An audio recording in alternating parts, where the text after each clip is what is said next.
안녕하십니까. 예. 잘 지내셨어요? 2주 만에 뵀죠? 예. 그죠? 사람도 힘든데, 가물가물한데, 이거 공부 굉장히 어려운 건데, 처음부터 막 집중한다고 하지 마시고, 길게 가야 되니까, 그죠? 인내력 가지고, 차분히 하나씩 정리하시면 되고요. 오늘부터 이제 기본서, 저번에 OT를 2시간 했는데, 이제 기본서 수업 들어갑니다. 여러분 교재 잠깐 보시면은요, 448페이지. 교재가 두꺼우니까 분철을 하셔도 돼요. 이렇게 분철할 수 있도록 되어 있죠? 예, 그리고 딱 분철하시면 수월해요. 근데 분철을 하니까 어떤 어려움이 있냐면, 세법할 때 공시법 가지고 막 교재가 헷갈려. 그냥 두는 게 좋아요.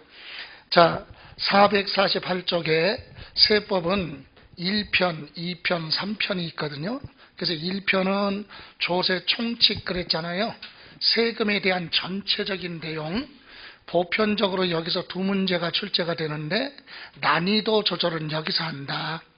출제자가. 그래서 조세 총론은, 총칙은 세금에 대한 전체적인 내용을 얘기하는 거니까 범위가 별도로 정해져 있지 않아요. 그래서 기본서에 수록되지 않은 부분에서도 물어볼 수 있는 부분이 조세 총론이다. 그래서 시간을 많이 투자할 수 있는 건 아니고요.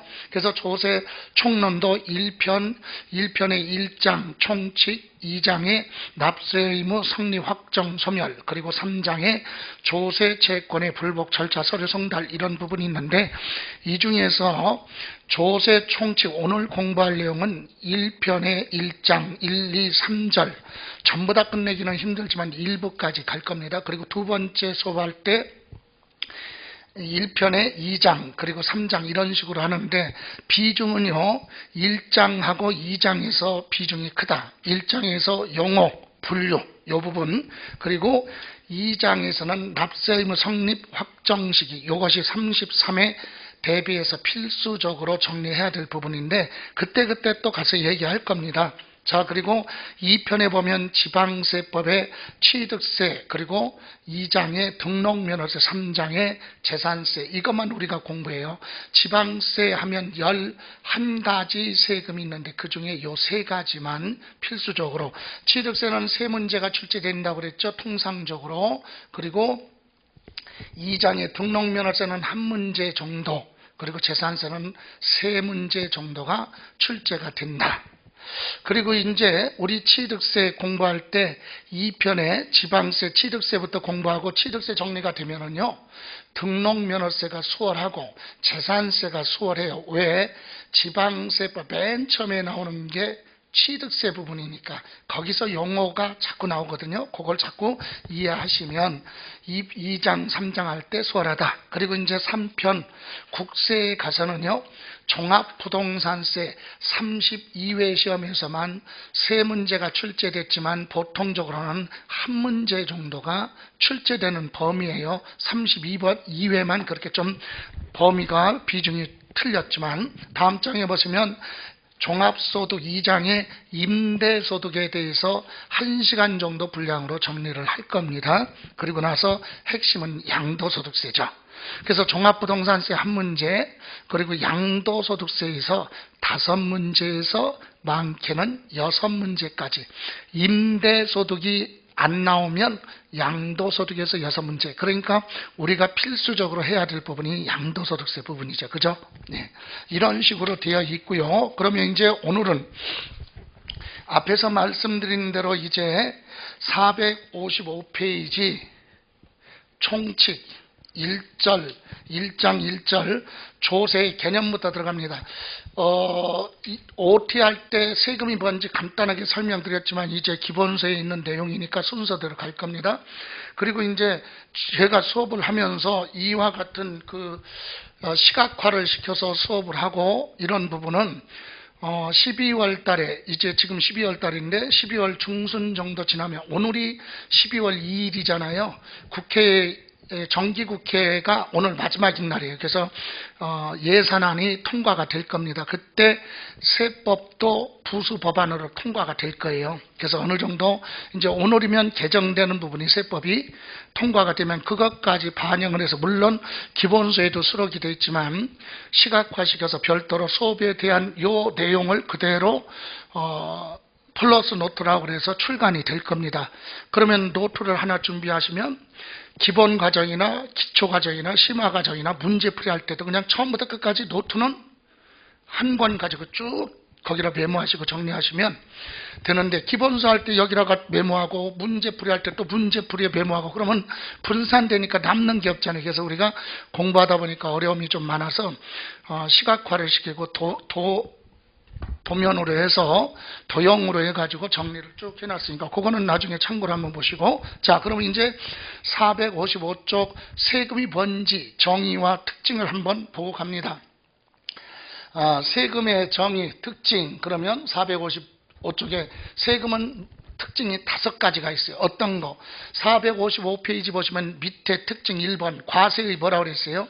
주체. 다음 장에 보시면 2번 목적, 조세 법률주의, 4번에 무보상성, 5번에 납부 방법. 자, 이렇게 해서 여기 보시면 5가지 특징이 있어요. 과세의 주체, 그 다음에 목적, 조세 법률주의, 무보상성, 금전 납부, 이렇게 특징은 5가지로 구분이 되는데, 이때 도대체 과세의 주체가 뭐냐? 여러분, 세금을, 과세권자가 세금을 내라, 이게 뭐요? 세금을 내라 하는 걸 2글자로 부과 이렇게 얘기하고, 징수는 뭐요? 거두어가는 거. 세금을 내라고 하는 걸 부과라고 하고 걷어가는 걸 징수라고 하는데, 세금을 내라고 할 수 있는 권한을, 그리고 징수, 걷어갈 수 있는 권한, 징수권을 누가 가지고 있느냐 이 얘기예요. 세금은. 그래서 세금은 부과하고 징수권을 공법상 단체인 누구? 국가와 지방자치단체로만 되어 있다. 세금은 국가나 지방자치단체만 내라고 하고 걷어갈 수 있는 권한을 가지고 있다 이 얘기예요. 그래서 우리는 국가가 과세권, 부과하고 징수권을 가지고 있는 이런 세금을 앞으로 우리는 명칭을 뭐라고 불러요? 국세다 이렇게 얘기했고, 지방자치단체가 부과하고 징수하는 그런 세금을 우리는 뭐라고 한다? 지방세라고 한다 이 얘기예요. 자, 이렇게 해서 과세의 주체는 공법상의 단체인 국가나 지방자치단체만이 세금을 내라고 하고 걷어갈 수 있는 권한을 가지고 있다. 그게 세금이에요. 그러면 공법상의 단체가 아닌 공공기관에서 걷어가는 벌금, 과태료, 공과요금인 전기요금, 수도요금, 이런 것은 세금이라고 볼 수 없다. 그죠? 그래서 세금의 범위에 포함하지 않는다. 세금이 아니다. 이렇게 정리를 하시고요. 다음 2번째, 과세의 목적이에요. 그럼 국가나 지방자치단체가 세금을 내라고 하고 징수 걷어가는 게 세금이라고 그랬는데, 목적이 뭐냐? 재원을 뭐하기 위해서? 조달하기 위해서. 이 얘기는 다른 말로 재정 수입이다 이렇게도 얘기하죠. 국가를 경영하는데 돈이 필요하고 지방자치단체 경영하는데 돈이 필요하니까 거기에 사용하기 위해서 걷어간다. 그래서 재원을 조달한다, 재정 수입을 목적으로 한다. 이게 1차적인 기본적인 목적이에요. 1차적 목적이다 이렇게도 얘기를 합니다. 그러면 세금은 이런 목적만 있느냐? 이건 광범위한 거고, 이제 각 강론으로 들어가서 세금마다 부수적인 목적이 있겠죠. 그래서 예를 들어서 이런 거, 부가 세습되는 걸 방지하겠다. 이게 뭡니까? 한 번 부자는 영원한 부자다. 노력 없이 부가 세습되는 걸 못하도록 하기 위해서 만들어놓은 이런 세금이 바로 뭐냐? 목적을 두고 만드는 게 상속세, 증여세죠. 그죠? 그래서 일반 세금에 비해서 상속세, 증여세 부담이 큰 거예요. 그렇다고 여러분 주변에서 상속세 부담이 크다고, 증여세 부담이 크다고 상속 증여를 안 받겠다 그런 사람 봤어요? 그런 사람이 있으면 데리고 와봐. 정신건강에 문제가 있는 거지. 어쨌든 공짜니까 받잖아요. 이것을 되도록이면 억제하겠다. 또 소득 재분배, 소득이 있는 사람한테 많은 소득세를 걷어서 없는 사람한테 재분배하겠다. 그래서 개인이 버는 거에 대해서 내는 소득세나 법인 회사가 돈을 벌었을 때 내는 법인세 이런 건 소득 재분배 차원으로 만들어 놓은 세금이고, 또 부동산 투기를 뭐한다고요? 억제하겠다. 부동산 과다 보유 공평과세를 실현하기 위해서 여러분 부동산을 많이 가지고 있으면 일정 금액을 초과할 때 종부세를 부과합니다. 종합부동산세. 그러니까 부동산 많이 가지고 있는 사람은 종합부동산세 부담이 크니까 어떻게 하나 세금을 안 내려면 부동산을 팔면 되죠. 그럼 없으면 안 나올 거 아니야. 그러니까 국가에서는 불필요한 부동산 과다 보유하지 말고 팔아라. 부동산 많이 가지고 있는 사람은 싫어요. 그럼 너는 세금이나 많이 내. 팔어. 싫어. 세금 많이 내. 이거 돌아가는 거예요. 그래서 종합부동산세의 특징이 바로 뭐냐? 부동산 투기를 뭐하겠다? 억제하겠다. 과다 보유를 억제하겠다. 그런 측면에서 만들어 놓은 것이 종합부동산세고, 개별 소비세 같은 건 소비를 뭐하겠다? 억제하겠다. 경제상 정책. 이렇게 세금마다 다 부서적인 목적이 있어요. 그러나 우리가 항상 기본적인 목적하면 국가나 지방자치단체 경영하는 데 필요한 경비를 사용한다. 이렇게만 정리하시면 되고요. 다음, 조세법률주의가 뭐냐? 여러분, 과세의 주체인 국가나 지방자치단체는 권력이 막강하잖아요. 그런데 힘없는 국민들한테 시도 때도 없이 세금을 걷어가면 국민의 입장에서는 피곤해서 못 살아. 그죠? 그래서 국가나 지방자치단체가 부과하고 징수권을 남발하지 못하도록 하기 위해서 국회에서 세금에 대한 법을 만들어 놨어요. 세금에 대한 법. 그게 바로 뭐냐? 세법. 세법에는 과세 요건이라는 걸 정해놨습니다. 이 과세 요건을 정해놨어요. 그럼 과세 요건이 뭔데? 법에는요, 첫 번째 과세 대상, 무엇에 대해서 세금 내라고 하느냐, 그 목적물이 법에 명시되어 있어야 되고, 두 번째 누가 세금 내야 돼? 납세 의무자 누구로 할 것이냐, 그리고 어떤 금액 가지고 세금을 계산할 것이냐, 몇 퍼센트로 할 거냐, 이와 같은 과세 요건을 만들어 놓고 이것을 다 모였을 때만, 충족했을 때만 국가나 지방자치단체가 세금을 내라고 하고 걷어가는 거지, 임의대로 마음대로 세금을 부과해서 조세권을 남발할 수는 없다. 그래서 조세법률주의라고 그래요. 모든 세금은 법률에 의해서 부과하고 징수한다. 그죠? 그때 요건이 바로 뭐다? 과세 요건. 그래서 저는 이 목적, 이 특징 중에서 시험에 관련해서 이제 한 문제가 출제될 수 있는 문제로 간다면 과세 요건이에요. 그래서 과세 요건은 법에 세금을 부과하고 징수할 수 있는 권리를 할 수 있도록 여기 요건을 정해놨는데, 첫 번째 다시 한번 말씀드리면 무엇에 대해서 세금 내라고 하느냐, 앞으로 뭐라고 그래요? 과세 대상이라고 했고, 두 번째 누가 세금을 내야 돼, 이걸 뭐라고 그래요? 세금 내야 될 사람을 납세 의무자라고 한다. 또 세금을 계산할 때 어떤 금액으로 계산할 것이냐, 세금 계산할 때 기준이 되는 금액을 과세 표준이라고 하고, 몇 퍼센트로 할 거냐, 물건마다 비율이 정해져 있다. 세율.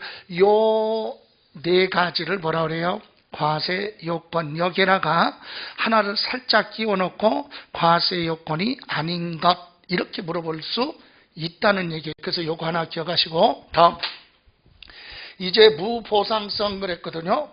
무보상성이라는 얘기는 뭐야? 보상이 있다 없다? 없다. 이 얘기는 뭐냐? 직접적으로 개별적으로 보상이 이루어지지 않는다 이 얘기예요. 즉 국가나 지방자치단체가 여러분한테 세금을 걷어갈 때 어떤 조건이나 또는 여러분한테 어떤 약속을 하지? 아니에요. 당신이 세금 내면 국가가 뭐 해주겠다, 이렇게 개별적으로 또는 직접적으로 이렇게 약속하지 않고 걷어간다. 그래서 반대급부 없다, 이렇게도 얘기하죠. 반대급부가 없다. 개별적 약속하지 않고 뭐 해주겠다 약속하지 않고 걷어가는 게 세금이다. 그럼 보세요. 모든 국민은 세금을 내는데 국가가 세금을 걷어가면서 뭐를 해주겠다는 약속을 안 하네? 그럼 세금 낼 이유가 없잖아. 그죠? 그래서 여기서는 직접적으로 개별적으로 약속하지 않는다는 것 뿐이고 우리 세금을 내면은요 간접적인 보상은 받아요. 세금 낸 사람이나 안 낸 사람이나 국가가 세금을 걷어갖고 고속도로 같은 거 만들어 놓으면 여행 다닐 때 편리하게 이용할 수 있고, 그죠?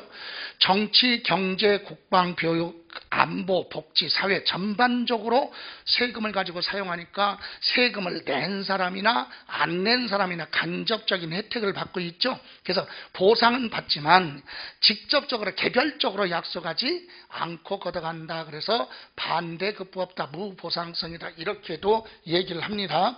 이제 마지막 특징, 금전납부다. 모든 세금은 돈으로 내라. 그리고 뭐 일시 한꺼번에 내라. 모든 세금은 돈으로 내라. 이게 원칙이에요. 그것도 일시불로 내라. 그죠? 그런데 일부 세금에 대해서는 뭐가 있어요? 물납이라는 게 있고 또 하나 뭐 분납이라는 게 있어요. 물납의 뜻이 뭡니까? 기본이 돈 대신에 물건으로 세금 내겠다. 그죠? 분납은 뭐예요? 돈으로 되는데 한꺼번에 낼 수 없으니까 나눠내겠다. 이게 분할납부죠. 분할납부 또는 분납. 그러면 우리 여기서 관련해서 물납, 분납이 예외로 인정되는 세금이 있는데 어떤 세금이 있느냐 이거죠. 그래서 물건으로 대신 낼 수 있는 물납은 재산세하고 상속세만 돼요. 다른 거 안 됩니다. 그래서 시험에서는 이렇게 물어볼 수 있어요. 이 부분. 그리고 분할납부는 세금마다 한꺼번에 다 못 내면 분할납부가 여러 세금이 적용이 됩니다. 그래서 분할납부는 일부 세금이 인정되거든요. 그래서 여기서 기억해야 될 것, 조세 특징 정의에서 또 하나 물어본다면 물납이 뭐한 거? 가능한 조세, 세금 하면 오로지 뭐라고요? 재산세하고 뭐 상속세, 이 두 가지는 물납이 가능하다. 그죠? 그래서 우리 특징에서 이 두 가지만 보시면 돼요. 두 가지 기억하시면 됩니다. 시험 보러 갈 때까지 외우거나 그럴 필요는 없어요. 그냥 이해하시면 돼요. 자, 그러면 여기서요, 이걸 다 지금 설명드린 걸 다 연결하면 세금의 정의가 나오네. 도대체 세금이 뭔지는 이제 연결하면 다 나와요. 뭐 세금이 뭐냐? 세금은 국가나 지방자치단체가 경영하는 데 필요한 경비로 사용하기 위해서 세법이 정해놓은 과세 요건을 충족한 국민, 개인, 법인, 단체 등한테 개별적 약속하지 않고 강제로 뺏어가는 게 세금이다. 그죠? 이때 납세 의무자 쪽에서는 납세 의무를 이행할 때는 원칙이 금전으로 일시에 납부하라. 그런데 일부 세금, 재산세하고 뭐는 상속세는 물건으로 대신 납부할 수 있다. 그죠? 예, 이런 특징을 봤어요. 자, 그럼 이제 여기서 이제 특징에서 물납이 되는 세금은 재산세하고 상속세라고 그랬는데 도대체 물건은 뭘로, 그리고 누구나 다 물납할 수 있는 건 아니죠. 그래서 물납에 또는 분할납부에 대해서 봅니다. 세금의 물납과 분할납부. 그래서 교재에는 생략이 됐어요. 왜? 재산세 가서 공부하고, 물납은 아까 재산세하고 상속세라고 그랬죠. 강론에 들어가서 재산세 공부할 때 물납 공부해요. 그런데 상속세는 우리가 시험 범위가 아니니까 공부를 안 해. 그래서 우리 조세 총론은 뒤에 가서 또 강론에 가서 공부를 하지만 우리 물납에 대해서 봅니다. 물납. 여기서 재산세는 아까 뭐라 그랬어요? 물납이 되는데 1,000만 원을 뭐 할 때? 초과할 때. 재산세 낼 세금이 1,000만 원을 뭐예요? 초과해 넘어. 그러니까 돈으로 내기가 어렵잖아요. 그럴 때 뭘로? 부동산으로 하는데 그것도 어디에? 예? 관할구역 안에 있는 부동산으로만 된다. 여러분 뒤에 이제 또 하나씩 설명할 건데 지금 이거는 그냥 듣기만 하시면 돼요. 여러분 저 성남시에 있는 부동산에 대해서 여러분이 뭐네? 재산세를 성남시에 내야 되는데 낼 세금이 1,000만 원을 뭐예요? 초과 넘어. 그죠? 그래서 돈으로 내기가 어렵네. 그래서 내가 뭐 하겠다고? 부동산으로? 물납하겠다. 어디 있는 부동산으로 세금 낼 거냐? 성남시에서 고지서 나온 건 성남시 안에 있는 부동산으로, 예? 옆 동네 무슨 수원시에 있는 부동산으로, 용인시에 있는 부동산으로 물납할 수 없다. 그래서 재산세는 관할구역이라고 그래요. 관할구역. 자기 관할구역. 그 부동산이 있는 지역의 부동산으로. 예를 들어 성남시에 상가 빌딩 하나 가지고 있는데 재산세 1,000만 원 초과에 낼 돈이 없어. 그럼 그 상가로 내라 이거지. 이해가십니까? 자, 그리고 상속세는 공부는 안 하지만 2천만 원 부할 때, 초과할 때 상속세는 특징이 상속재산 중에서 상속받은 재산에 대해서 세금 내야죠. 그게 상속세거든요. 근데 상속받았는데 돈이 없어. 그러면 기존에 있던 부동산은 안 돼. 상속받은 재산 중에 부동산이나 유가증권, 뭐 주식 같은 거 있죠. 채권, 그런 걸로 세금 낼 수 있다. 상속받은 건 너무 좋아, 부동산이. 그래서 기존에 있던 부동산으로 물납 안 돼. 상속세의 특징은 상속받은 재산 중에서, 상속받은 것 중에서 그걸로 세금 내. 그래서 차이점은 상속세는 부동산도 되고 주식 같은 것도 돼요. 근데 재산세는 뭐? 관할구역 안에 있는 뭐에 대해서만? 부동산. 그러면 벌써 이제 하나씩 합니다. 상속세는 강론에 가서 공부 안 하죠. 출제가 안 되니까. 그럼 우리 뭐는? 재산세는 세 문제가 출제되죠. 그때 물납에 대해서 물어볼 수 있다. 그죠? 다음 이제 분할납부 봅니다. 분할납부는 한꺼번에 납부할 수 없으니까 나눠서 내라 이거죠. 그럼 시험에서 물어보는 게 뭐야? 얼마가 세금이 초과됐을 때 기간은 언제까지 주고 나눠내느냐, 그걸 물어본다는 얘기지. 그래서 앞으로 이제 재산세하고 종합부동산세 있죠? 재산세하고 종합부동산세는 부동산을 가지고 있을 때 되는 세금이고, 우리가 시험에서 재산세는 세 문제, 종부세는 한 문제 공부한단 말이에요, 강론에. 그래서 이건 필수야. 그래서 재산세가 됐던 종합부동산세가 됐던 납부할 세금이 얼마? 250만 원 초과해야만이 물납할 수 있는 자격이 있는 거야. 250만 원 초과 안 하면 물납이 안 된다. 그죠? 물납은요, 물건으로 납부할 사람이 뭐를 해야 돼? 신청을 하면 물건을 보고 허가할 수도 있고 안 할 수도 있다. 이렇게 되어 있어요. 그래서 물납은 얼마? 재산세는 1,000만 원인데 여기는 분할납부는 250만 원 모하면 초과하면 나눠낼 수 있다. 그리고 차이점이 보여. 종합부동산세는 뭐만 돼? 분납. 근데 뭐는? 재산세는 분납도 되고 재산세는 물납도 돼요. 그죠? 예, 그래서 우리는 물납되는 건 재산세하고 뭐 상속세, 분할납부는 상속세도 분할납부가 있을 수 있고 재산세도 있는데 종부세는 물납이 안 된다. 그죠? 이런 부분 물어봅니다. 자, 250만 원 부할 때, 초과할 때 몇 개월까지? 재산세는 몇 개월? 2개월.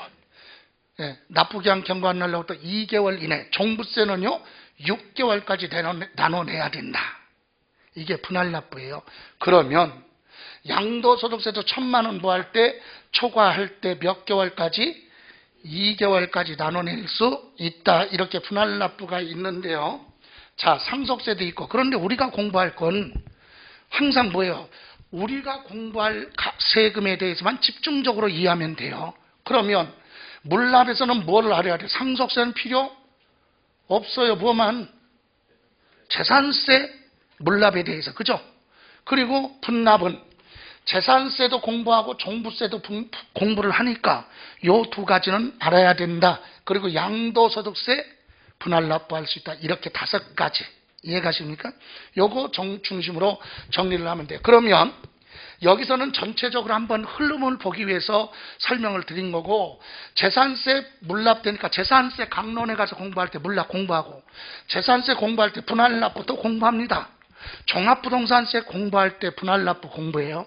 그리고 뭐 양도소득세 공부할 때 분할납부를 공부합니다. 그래서 이렇게 물납과 분납이 있는데 여기서는 용어 정도만 이해하세요. 물납의 뜻이 뭐라고요? 금전으로 납부할 수 없으니까 물건으로 내는데, 재산세 물납은 뭐다? 부동산으로. 그죠? 예. 그리고 종합부동산세하고 재산세는 분할납부는 된다. 얼마?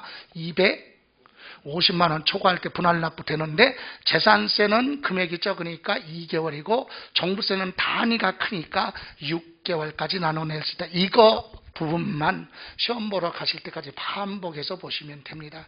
그래서 재산세하고 여기 단원에서는 재산세는 물납도 되고 분할납부도 된다. 근데 우리가 공부할 종합부동산세나 뭐는 양도소득세는 물납은 안 되지만 뭐는 분할납부는 된다. 이 정도, 이것이 시험 보러 갈 때까지, 그것이 처음부터 끝까지에 대한 내용이에요. 자, 이렇게 보시고 이제 세 번째로 들어갑니다. 세 번째는 조세 관련 일반 원칙. 그래서 여러분 457쪽에 보시면 세금에 대한 양가로 1번 조세 부과 원칙이라고 나와 있죠? 있어요? 예. 457쪽 양가로 1번 조세 부과 원칙. 그리고 다음 장 잠깐 넘겨보시면 458쪽 양가로 2번 세법 적용 원칙. 이렇게 원칙이 두 가지가 있어요. 이걸 다 하라는 게 아니라 지금까지 시험에서 물어보지는 않았습니다. 그런데 다만 교재 보시면 방가로 1번 실질과세 원칙이 뭡니까? 뜻만.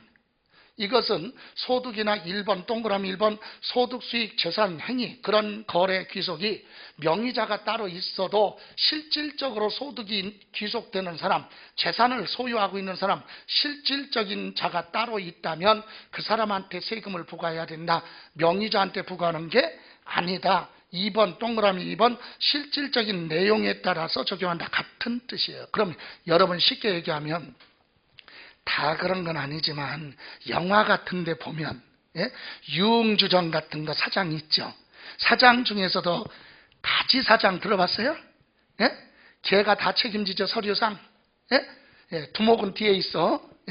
여기서 실질적인 소득, 실질과세 그러면 두목한테 부과해야죠. 가지사장한테 부과하는 게 아니잖아. 명의자가 따로 있을지라도 소득이나 재산이 귀속되는 사람이 따로 있다면 명의자한테 부과하면 안 된다. 세금은 실질적으로 귀속되는 사람한테 세금을 부과하라. 이게 실질과세예요. 뜻만. 그러면 밑에 2번 방가로 2번 신의 성실 그랬잖아요. 세금을 내야 될 사람, 세금에 관련돼서 내야 될 사람 납세자나, 그리고 세무공무원은 납세 의무자는 납세 의무를 이행해야 될 의무가 있고 세무 공무원에 대해서는 직무를 수행할 의무가 있는데 이때 둘 다 뭐하라? 신의 성의에 따라 성실하게 의무를 이행해라. 이런 뜻이에요. 뭐 읽지 않아도 답은 찾을 수 있겠죠. 아니 출제가 안 됐으니까. 그런데 출제 안 됐는데 왜 하느냐? 이런 게 조세 총론에 나오니까 부담 갖지 말고 보시라는 얘기예요. 세 번째 3번 근거과세 그랬잖아요.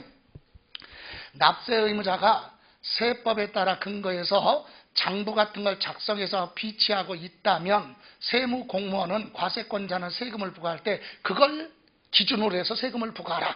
이겁니다. 그래서 장부와 이에 관계된 증거 자료에 의해서 과세를 해야 된다. 여러분 이 교재의 특징이, 저는 특징을 간단하게 가야 되니까 그래서 본문 중에서 꼭 중요하다고 생각되는 부분은 컬러색으로 들어간 거예요. 편집할 때부터. 그렇게 기억하시고 다음 장 넘겨보시면 4번 조세 감면 사후에 대한 권리 그랬죠. 관리? 이게 뭐예요?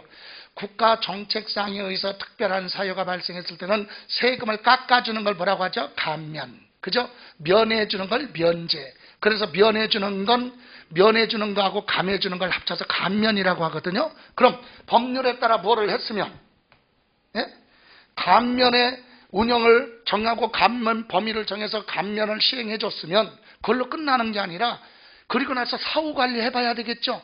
여러분 가장 대표적으로 농사를 짓기 위해서 농지법에 농지를 취득했어요. 그래 그럼 취득세 50% 깎아줄게. 농사 짓기 위해서 농지를 취득한 거니까. 그러면 취득할 때 누구나 다 뭐라 그래? 농사 짓는다고 할 거 아니야. 그래? 그러면 50% 깎아줬어. 그러면 사후관리 지켜봐야죠. 3년 지켜봐야 돼. 3년 거주하면서 농사 짓지 않으면 다시 세금 깎아주면 어떻게 해야 돼? 추징해야 되겠죠. 그런 뜻이에요. 그래서 감면을 했으면 그걸로 끝나는 게 아니라 감면하고 나서 그거 운영 범위를 벗어났는지 취지에 맞는지 그것을 사후에 관리를 해야 된다. 그런 뜻이에요. 그래서 우리 일반 원칙에 조세 부가 원칙이 있고 세법 적용 원칙이 있는데 다시 한번 여쭤볼까요? 부가 원칙은 실질과세는 실질적인 내용, 실질적으로 귀속되는 사람이 따로 있다면, 명의자 말고 귀속되는 사람이 따로 있다면 그 사람을 납세 의무자로 하라.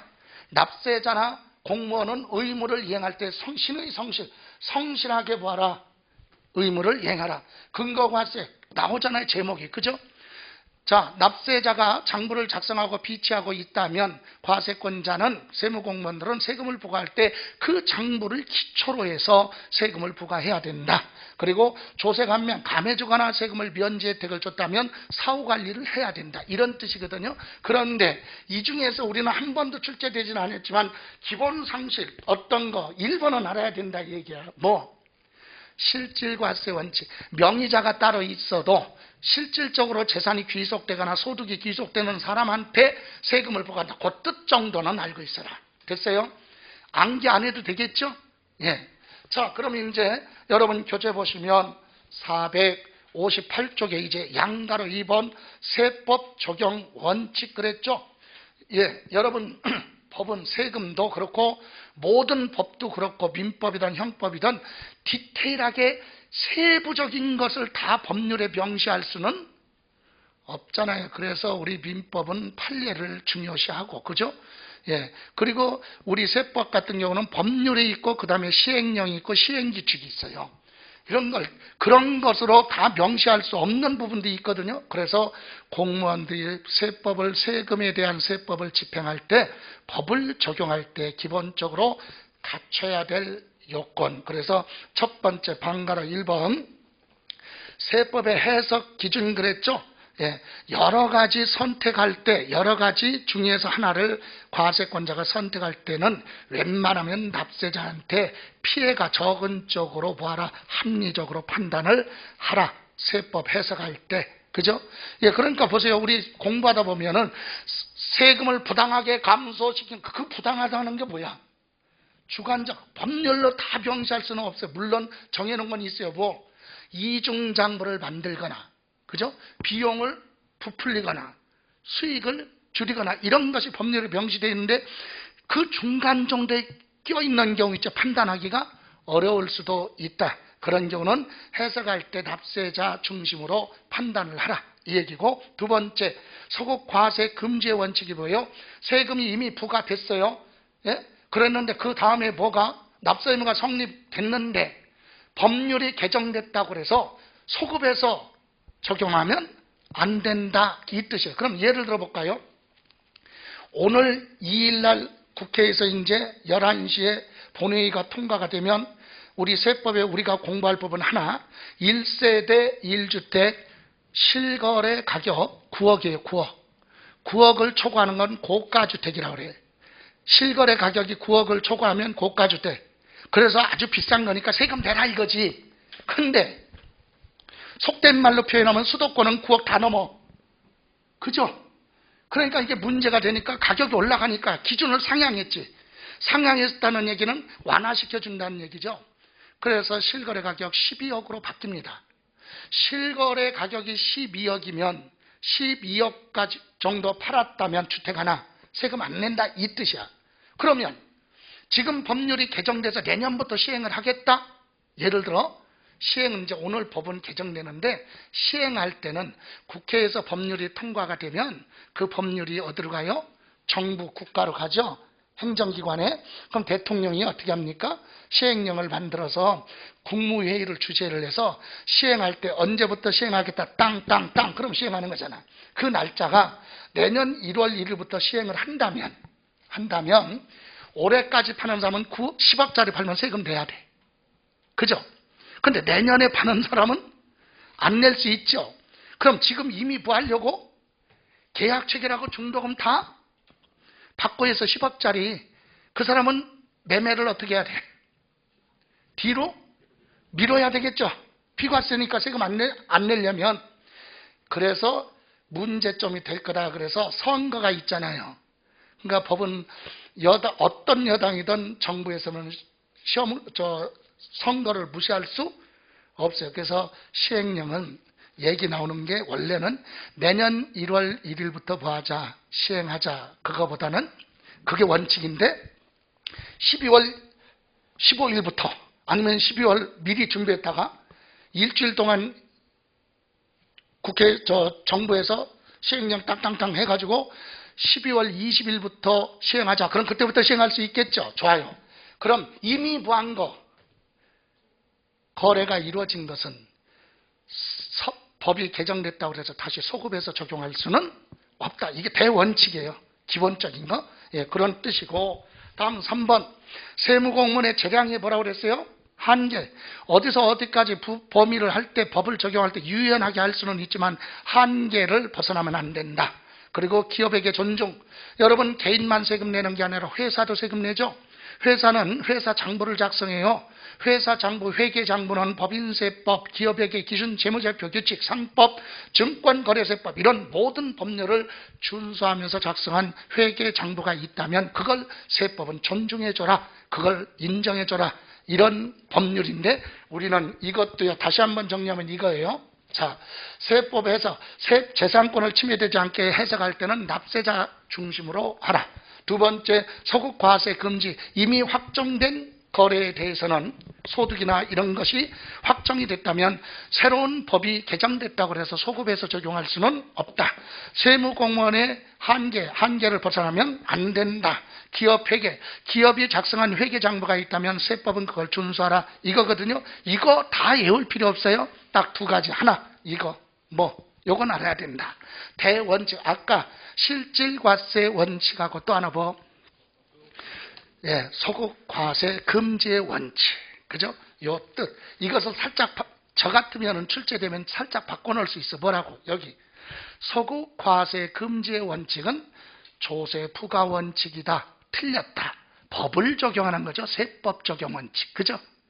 이건 부과 원칙이 아니라 법을 적용할 때는 소급해서 적용할 수 없다. 이 정도만. 됐어요? 줄치거나 그러면 안 됩니다. 예, 중요한 거 아니에요. 한 번도 물어보지 않았으니까. 이런 걸 시험에, 지금 다른 타 출판사의 교재에는 이 부분이 안 들어가 있어요. 안 들어가 있어요. 그래서 한번 참고로 넣어본 겁니다. 자, 이제는 그 다음으로 가죠. 자, 과세의 주체에 따른 분류. 여러분이 이제 459페이지로 갑니다. 459페이지. 조세의 분류 그랬죠? 자, 여기서 이제 기본 개념 잠깐 보고 갈까요? 자, 우리나라 세금은, 세금은 크게 24가지 세금이 있어요. 여러분 24가지, 3가지가 중요한 거 아닙니다. 그런데 이 세금의 첫 번째가 바로 뭐냐면 관세. 들어봤죠? 관세. 외국에서 수입하는 물건은 우리나라 국경을 통과할 때 부과되는 게 관세죠. 그러면 관세는 나라끼리 약속한 세금이에요. 그럼 미국에서 자동차 수입했을 때 관세하고, 중국 자동차 들어왔을 때 관세하고, 일본 자동차 들어왔을 때 관세가 다 달라요. 나라끼리 약속이니까. 그죠? 그래서 우리 관세는 여기 24가지 중에 관세는 이제 세금하면 이거 빼고 얘기하는 거야. 왜? 이건 나라와 나라지 우리나라 안에 관련된 게 아니니까. 그래서 우리나라 안에 관련된 세금을 우리는 뭐라고 얘기합니까? 내국세다. 우리나라 안에. 그러면 24가지 중에서 개념만 관세 하나 빼니까 내국세는 몇 개? 23개. 그잖아요. 24개 중에서 관세 빼니까 몇 개? 23개. 그죠? 이제 우리가 공부하는 세금 하면 23가지 얘기하는 거예요. 그럼 이 23가지를요, 여러 각도로 구분할 수 있어요. 예를 들어 보세요. 이 지금 학원에 100명의 인원이 계신데 100명을 구분할 때 어떻게 한다? 자, 100명 중에 남성이냐 여성이 몇 명이냐 이렇게 구분할 수 있겠죠? 그래 놓고 이번에는 다 해쳐모여 다시 100명을 모여놓고 이번에는 100명 중에 결혼한 사람과 안 한 사람으로 또 구분할 수 있겠죠. 몇 명씩인지. 또 섞어. 또 100명을 놓고서 이번에는 연령대로 또 구분할 수도 있겠죠. 이렇게 항상 세금이 다르 튀어나오는 게 아니라 기본 몇 개, 여기 23가지를 가지고 여러 각도로 구분할 수 있다는 얘기예요. 별도로 세금이 있는 게 아니라 우리 세금은 몇 개 가지고 23가지 중에 과세의 순서, 과세의 주체에 따른 분류, 세금을 걷어가는 용도 어디에 사용하려고 하느냐, 그죠?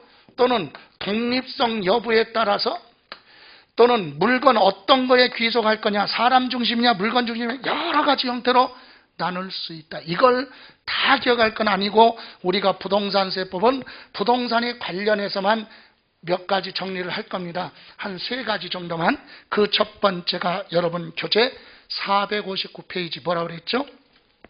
과세 주체에 따른 분류하면 주체가 다 왔었죠? 세금을 내라, 부과. 걷어가는 걸 뭐라고 그랬죠? 징수. 부과하고 징수할 수 있는 권한을 누가 가지고 있느냐?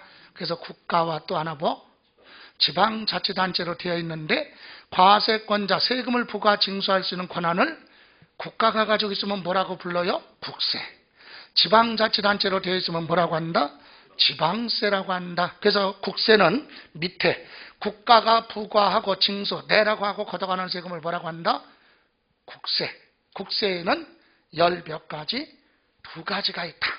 12가지. 박스에 보시면 개인이 돈 벌었을 때 소득세 쭉 나오죠? 이렇게 12가지를 다 외울 건 아니에요. 그래서 여기서 잠깐 보실래요? 자, 과세의 주체에 따른 분류 보면은 특징이 국가가 부과하고 징수하는 세금을 국세라고 하죠? 이런 국세는 세무서에서 담당합니다. 국가가 걷어가는 세금에 대해서 문제점이 있으면 세무서나 국세청으로 가야지, 시청, 구청 가서 막 소리 질러. 야, 이거 무슨 세금이 이렇게 잘못됐어. 그러면 망신당해요. 국세는 어디로 가라 따지려면? 예? 세무서, 가까운 세무서장한테 가서 야, 세무서장 나와 그래야지. 야, 시장 나와 그러면 안 된다고. 그래서 국세하면 국가가 걷어가는 세금인데 관청이 어디냐? 국세청 산하 각 세무서죠. 세무서 갈 일이 있다. 이게 국세예요. 근데 국가로 들어가는 세금은 몇 개? 13개 중에서 23개 중에서 몇 개? 12가지. 이건 중요한 게 아니에요. 개념만. 12개의 세금으로 되어 있는데 그것이 개별세법이야. 개별세법이라는 건 뭐예요? 세금 하나의 법이 하나. 예? 세금 하나의 법이 하나로 되어 있다. 그래서 여기 보시면 국가가 걷어가는 세금은 이렇게 12가지가 있다. 12개. 그럼 보세요. 자, 개인이 1년 동안 돈 벌었을 때 걷어가는 게 소득세죠.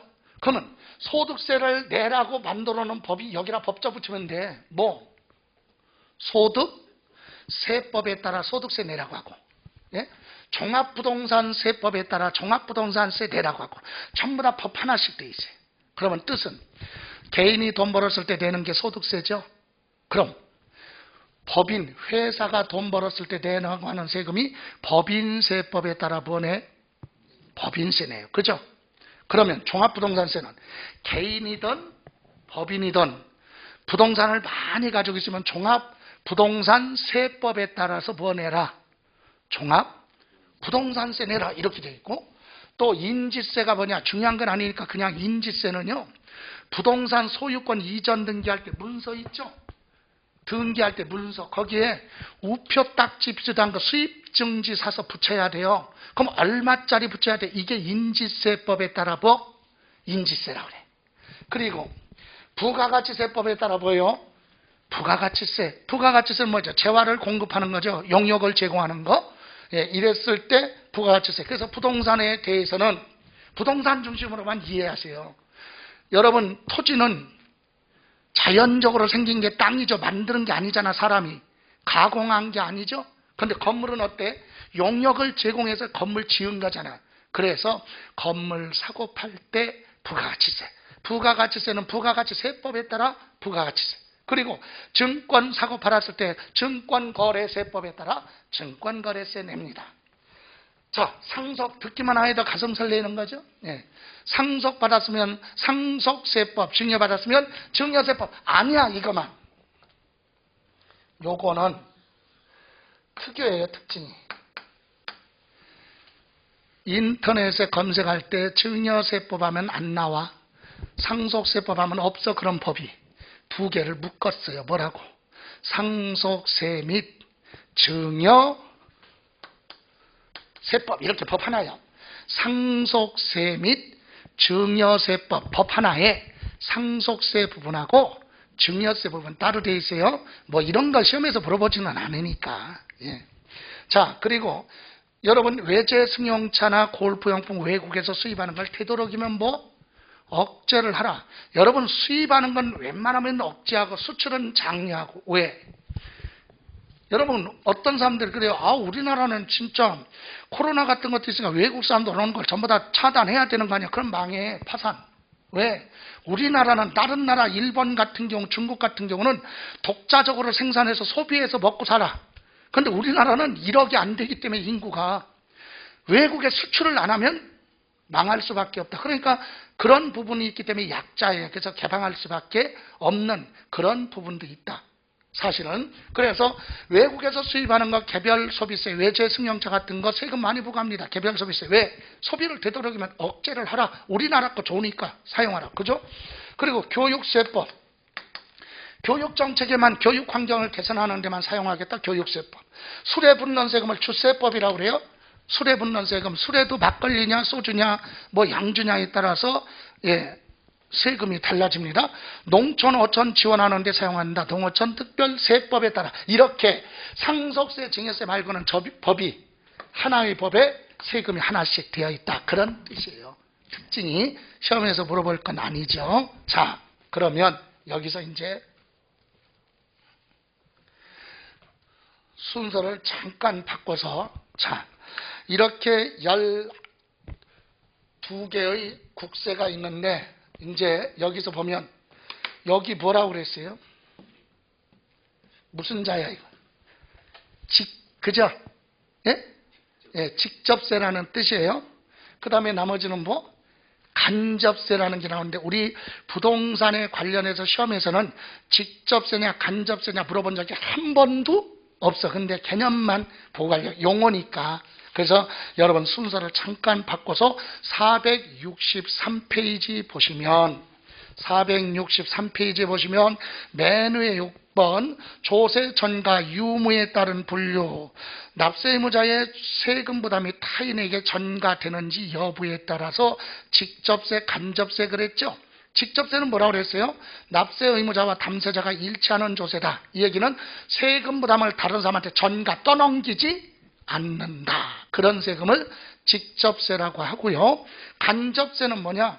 법률상 세금 내야 될 납세 의무자와 세금을 부담하는 사람이 서로 일치하지 않는다. 이 얘기는 세금 조세 부담을 전가시킨다. 다른 사람한테 떠넘기는 세금. 이게 간접세 이거거든요. 여기 보실래요? 이거.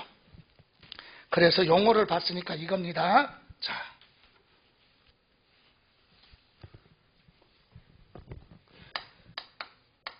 직접세의 뜻은 세금을 내야 될, 세금에 관련해서 내야 될 사람을 우리는 납세자라고 하는데, 자, 세금을 부담하는 사람을 담세자, 세금을 내야 될 사람을 납세 의무자를 포함해서 납세자, 세금 부담하는 사람과 납부해야 될 사람이 일치한다. 같다 얘기해요. 다시 말하면 갑이 세금을 부담을 하고 갑이 세금을 무엇까지 하라? 납부까지 하라. 다른 사람한테 세금을 떠넘기지 않는다. 그런 세금을 직접세, 중요한 건 아니에요. 용어만. 그럼 예를 들어 보세요. 소득세는 직접세라고 그랬죠. 소득이 있는 사람이 세금을 부담을 하고 그 사람의 이름으로 무엇까지 해? 그 사람이 납부까지 하라. 세금 부담하고 납부하는 사람이 같죠? 그런 걸 뭐라고 한다? 직접세. 종합부동산세요. 부동산을 많이 가지고 있는 사람이 세금을 부담하는 거지 부동산 가지고 있는 부모가 세금 부담하는 거 아니잖아. 본인이 세금을 부담하고 본인의 이름으로 뭐하라? 납부하라. 직접세. 자, 법인세도요. 회사가 돈을 벌었으면 회사가 세금 부담하고 회사 이름으로 무엇까지 하라? 납부까지 하라. 이런 세금을 뭐라고 한다고요? 직접세라고 한다. 상속세는 상속받은 사람이 세금을 부담을 하고 그 사람의 이름으로 뭐를 하라? 납부까지 하라. 이런 세금 직접세라고 그래요. 그럼 간접세는 뭐냐? 간접세.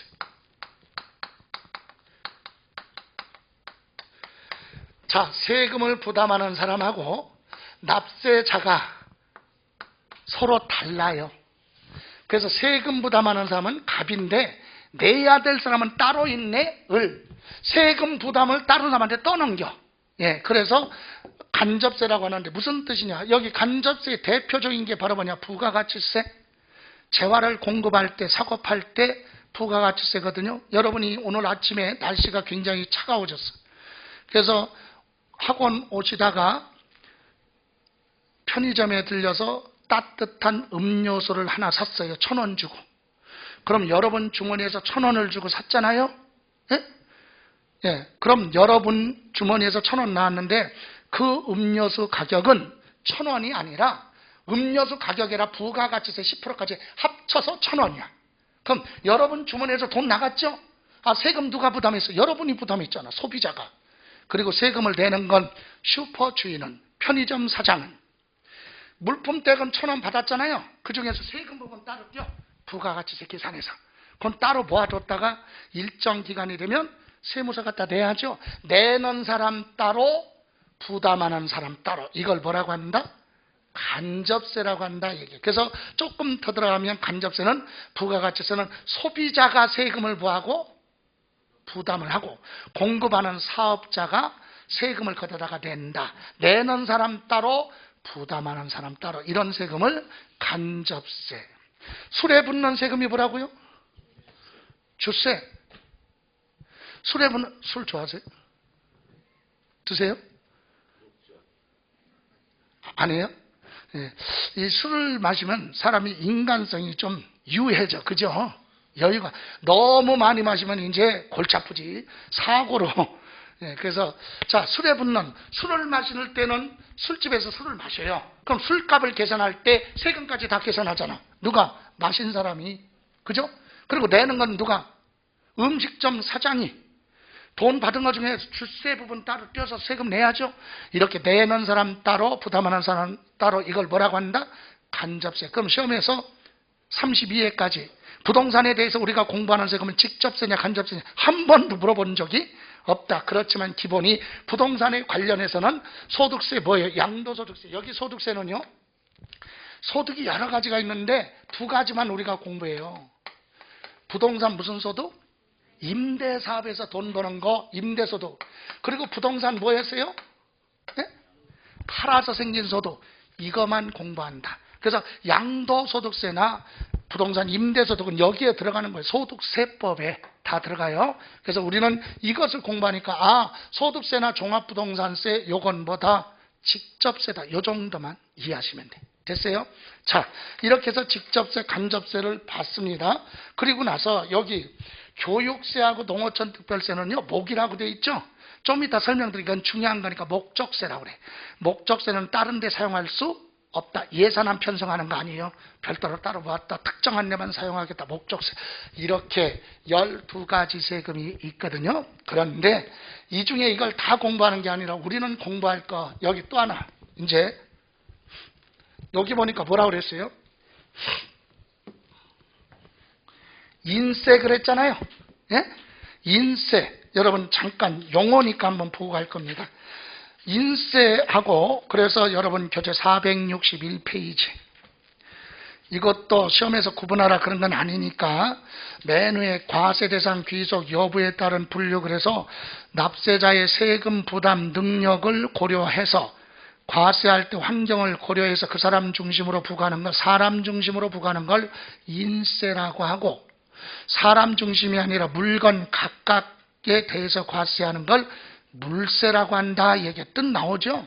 인세는 뭐라고요? 납세 의무자 그 사람의 세금 부담 능력을 담세 능력이라고 하죠. 세금 부담 능력 또는 응능과세라고 하는데 그 사람의 세금 부담 능력과 인적 사항을 고려해서 과세하는 게 인세다. 가장 대표적인 게 소득세예요. 소득은요 공평과세잖아. 그죠? 왜? 소득이 많은 사람은 세금 낼 능력이 되니까 세금 많이 내고, 소득이 적은 사람은 적게 내고 없으면 안 내고, 이게 인세란 얘기죠. 인세. 그럼 종합부동산세는 왜 인세냐? 부동산 가지고 있을 때 내는데 인세라고. 왜 인세로 구분하느냐? 사람 중심으로 전국을 합쳐. 여러분 이름으로 전국에 주택이 10개 있으면 소유자가 같으면 그 사람 중심으로 재산을 어떻게 해요? 합친다. 사람 중심으로 합쳐서 부동산 많이 가지고 있으면 세금 많이 내라 이거죠. 그래서 종합부동산세도 인세. 그죠? 법인도 법에 의해서 인격이 부여됐기 때문에 사람과 같이 인격을 가지고 있다. 인세. 이렇게 됩니다. 물세는 물건 중심으로 부과하는 겁니다.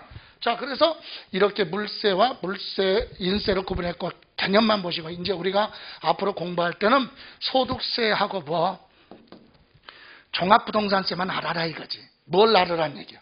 여기 보세요. 지금 공부한 내용 중에 이런 거 하라는 게 아니라 이 두 가지에 대해서는 알아라. 두 가지는 국가가 걷어가는 세금 뭐다? 국세다. 그죠? 그리고 소득세는 뭐다? 소득이 있는 사람이 세금을 부담하고 납부까지 하는 직접세다. 그죠? 그리고 소득이 있는 사람 중심으로 과세한다. 인세. 그죠? 이렇게 다른 거 보는 게 아니라 소득세하고 뭐만? 종합 부동산세 우리가 공부한다고 그랬죠? 요 두 가지 세금 중심으로. 조세청론은 앞으로 공부할 때 우리가 공부할 세금 중심으로만 기억하면 돼.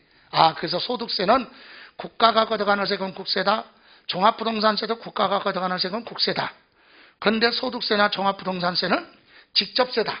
소득이 있는 사람이, 재산이 있는 사람이 세금 부담하고 납부까지 하라. 그리고 사람 중심, 소득세는 소득이 있는 사람 중심으로 소득을 다 합쳐 1년 동안. 그리고 종합부동산세도 전국의 부동산을 소유자 중심으로 합산하니까 뭐다? 인세다. 이거예요, 지금. 됐어요? 나머지는 이런 거 다 기억할 필요 없다. 이거 다 12가지 세금을 어떤 사람은 막 외우는데 맨땅에 헤딩하는 거야. 외울 때는요, 생각하고 외워야 돼. 뭐라고? 시험에서 안 물어보지만 나는 꼭 외우고 싶다. 그런 사람만 외워라 이거지. 예? 시험에 관련 없는 부분, 안 물어보는 부분은 제가 개인적으로는 강의 경력이 꽤 돼요. 그래서 제 세법 수도권이든 우리나라의 공인중개사 시험 대비하는 세법 선생님 제 선배감내 친구는 딱 2명 있어요. 우리 여기 공인모에 같이 있는 이준호 교수 친구입니다. 그리고 에듀윌에 저자로 되어 있는 신성영 교수 이렇게 친구예요. 나머지는 없어. 그러니까 후배들한테 앉으려고 열심히 노력합니다. 좋아요. 그러다 보니까 지금까지 한 거 중에서 안 물어봤으면 33회도 물어볼 확률이 없다. 이렇게 보는 거죠. 그래서 이 2가지 정도만 기억하시면 돼요. 하나만 더 봅니다. 자, 이번에는 과세의 주체에 따라 국세를 했잖아요. 그럼 이번에는 과세권자가 누구냐에 따라서 이번에는 지방세로 나눠봅니다. 여러분 아까는 국세고 여기는 지방세니까 과세권자가 누구라고? 지방자치단체. 그죠? 지방자치단체가 내라고 하고 걷어가는 세금을 지방세라고 그래요. 아까 지방세는 국세는 12개인데 참고로 지방세는 몇 개? 11개. 왜? 2개 합쳐서 23개니까 우리나라 세금은. 그죠? 그래서 11개인데 여기 특징이 여러분 지방세법 통합법률. 아까 국세는 법이 따로따로 되어 있죠. 세금마다. 근데 지방세 11가지는 법이 하나예요. 뭘로? 지방세법. 중요한 건 아니지만 지방세법은 1조부터 154조까지 이 1조부터 154조에 11가지 세금이 다 기재가 되어 있어요. 그래서 지방세법에 11가지 세금이 있는데 그 세금이 어떤 거냐? 자, 이거죠. 11개.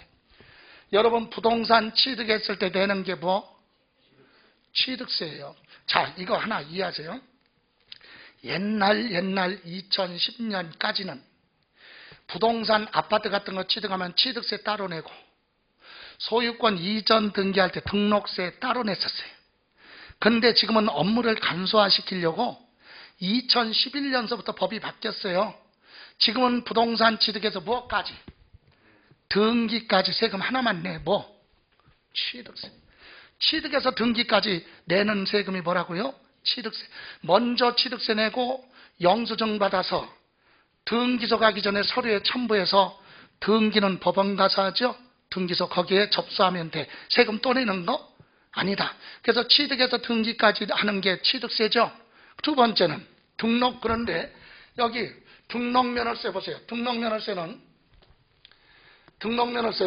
뭐냐?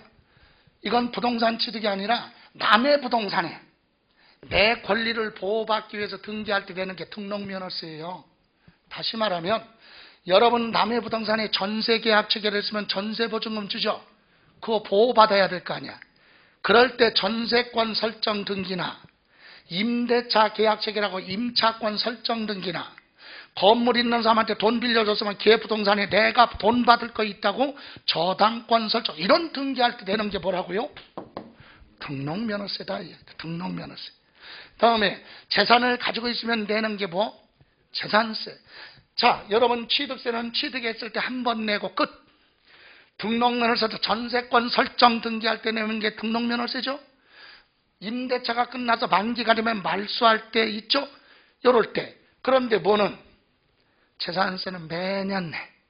재산이 없어질 때까지. 소유자는 바뀔 수가 있죠.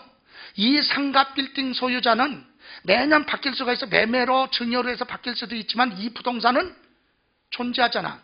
그럼 부동산이 존재하는 기간만큼은 매년 내는 게 뭐라?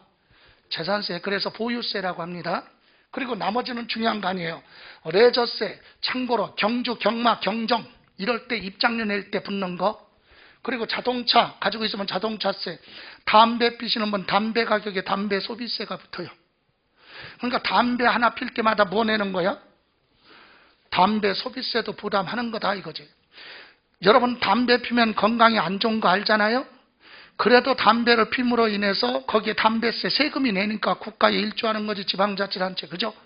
예. 다음 주민세. 어느 지역에 살고 있느냐. 주민세, 특별시, 광역시, 시군구에 따라서 지방자치단체 교육정책에 지방자치단체 이건 소비세라고 그래. 부가가치세 낼 때 내는 거.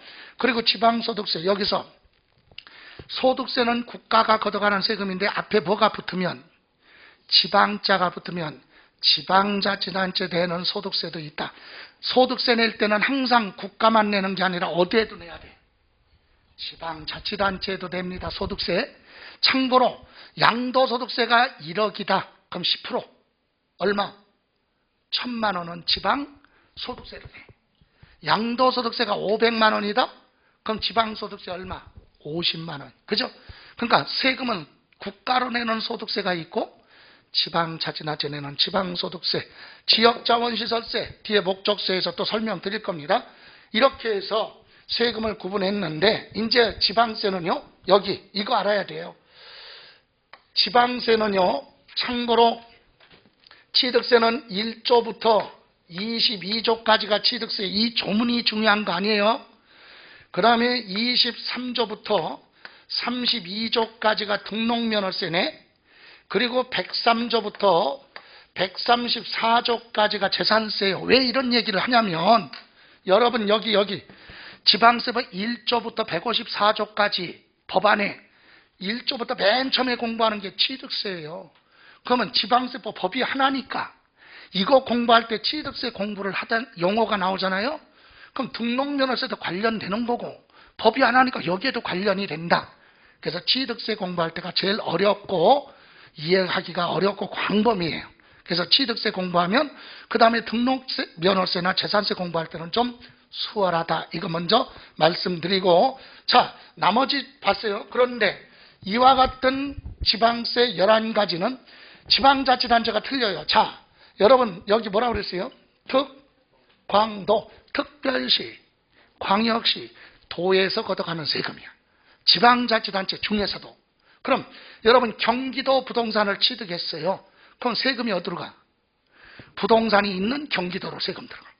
강원도 부동산 취득했으면 강원도로 갑니다. 서울의 부동산 취득했으면 서울특별시로 세금 들어가. 인천광역시의 부동산 취득했으면 인천광역시 특광도. 그죠? 그리고 등록면허세. 여기 이런 것도 있지만 이건 생략. 우리가 공부할 거 아니니까. 또 등록면허세 보시면 도구라고 그랬죠? 특징이 도세하고 뭐 구세. 여기서 구는 자치구를 얘기하는 겁니다.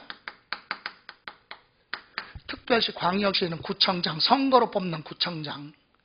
그럼 무슨 말이에요? 여러분, 도지역은 도세고 특별시하고 어디? 광역시에서는 자치구세로 되어 있다. 이 얘기는 세금이 그리 간다 이 얘기예요. 자, 여기 성남시에 이 부동산에 여러분이 전세권 설정 등기를 한다고 해봐요. 그럼 세금 내야죠? 그럼 어디로 가? 경기도로 가. 도세니까. 그런데 서울특별시 강남구 부동산에 전세권 설정 등기하면서 세금 내면 강남구청으로 간다. 특별시 광역시에서는 구세고 일반 지역에서는 도세. 이해가세요? 도구. 그리고 또 하나, 재산세는 어디로 가느냐? 시군구로 가요. 시청, 구청, 군청. 여기서도 특별시, 광역시, 자치구. 그럼 성남시 이 부동산 가지고 있으면 여러분이 매년 재산세 내죠? 그럼 어디로 가? 성남시로 가는 거지. 서울특별시 강남구 부동산에 재산세 내면 강남구청으로 가는 거고. 이해가세요? 저기 횡성군, 강원도 횡성군에 있는 부동산 가지고 있어서 재산세 내면 횡성군으로 간다. 이렇게 시군구. 이해가세요? 자, 이렇게 지방자치단체 있는데 우리가 또 하나 알아야 될 것이 아까 말한 거 뭐 물세라고 그랬죠? 물건 중심으로 부과하는 물세다. 취득세는요, 취득한 사람마다 세금 다른 게 아니라 취득한 물건에 따라 세금이 달라. 물건 중심이니까. 등록하는 물건, 재산세도 가지고 있는 재산에 어떤 재산 가지고 있느냐? 물건 중심으로 부과하는 물세다. 이렇게. 그래서 이 11가지 세금 중에서 우리가 공부할 건 3가지만 알면 돼. 뭐? 취득세, 등록면허세, 재산세. 그러면 이 3가지에 대해서 지금 공부한 게 뭐예요? 자, 이거 3가지는 지방자치단체가 걷어가는 세금보다 지방세다. 취득세는 특광도, 그죠? 등록면허세는 도구, 재산세는 시군구로 세금이 들어간다. 그리고 부동산에 관련해서 지방세, 취득세나 등록면허세, 재산세는 사람 중심이 아니라 뭐다? 물건에 부과한다. 그래서 뭐? 물세다. 끝. 됐어요? 다른 건 보실 필요 없다는 얘기예요. 이렇게 우리는 5가지 중심으로 소득세, 종합부동산세는 국세고 취득세, 등록면허세, 재산세는 지방세다. 그죠? 이렇게 이런 거 잘못됐으면 어디 가야 돼? 따지려면 예? 취득세가 잘못됐다고 또 세무서 가서 세무서장 나와 그럼 망신당해. 어디로 가야 돼요? 시청이나 구청 가면 되겠죠? 예. 자, 이렇게 해서 과세의 주체에 따른 분류봤습니다. 여기까지만. 잠시만 쉬었다 갈게요.